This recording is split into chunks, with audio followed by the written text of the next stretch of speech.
લોકસભા બેઠક ઉપર ભારતીય જનતા પાર્ટીએ ત્રીજી વખત જ્યારે મને ઉમેદવારી કરવાનો અને કચ્છની સેવા કરવાનો અવસર આપ્યો છે, ત્યારે આજે અમારા પ્રદેશના અધ્યક્ષ આદરણીય શ્રી સી.આર. પાટીલ સાહેબની ઉપસ્થિતિ, અમારા પ્રદેશના સૌ આગેવાનો, અમારા જિલ્લા ભાજપના પ્રમુખશ્રી, ધારાસભ્યશ્રીઓ અને લાખોની સંખ્યામાં, હજારોની સંખ્યામાં જે છેલ્લા 10 વર્ષથી કચ્છ અને મોરબીની જનતાનો પ્રેમ મળ્યો છે, એવા સૌ લોકો અને અમારા કાર્યકર્તાઓના સહયોગથી આજે મેં ઉમેદવારી ફોર્મ ભર્યું છે.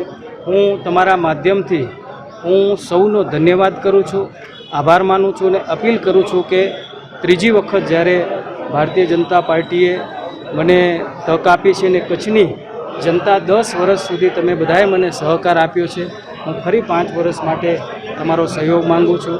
આજે જે પ્રમાણે એક ભવ્ય રોડ શોનું આયોજન થયું, હજારોની સંખ્યામાં લોકો ઉમટ્યા હતા, સભાની અંદર પણ હજારોની સંખ્યામાં લોકો આવ્યા હતા.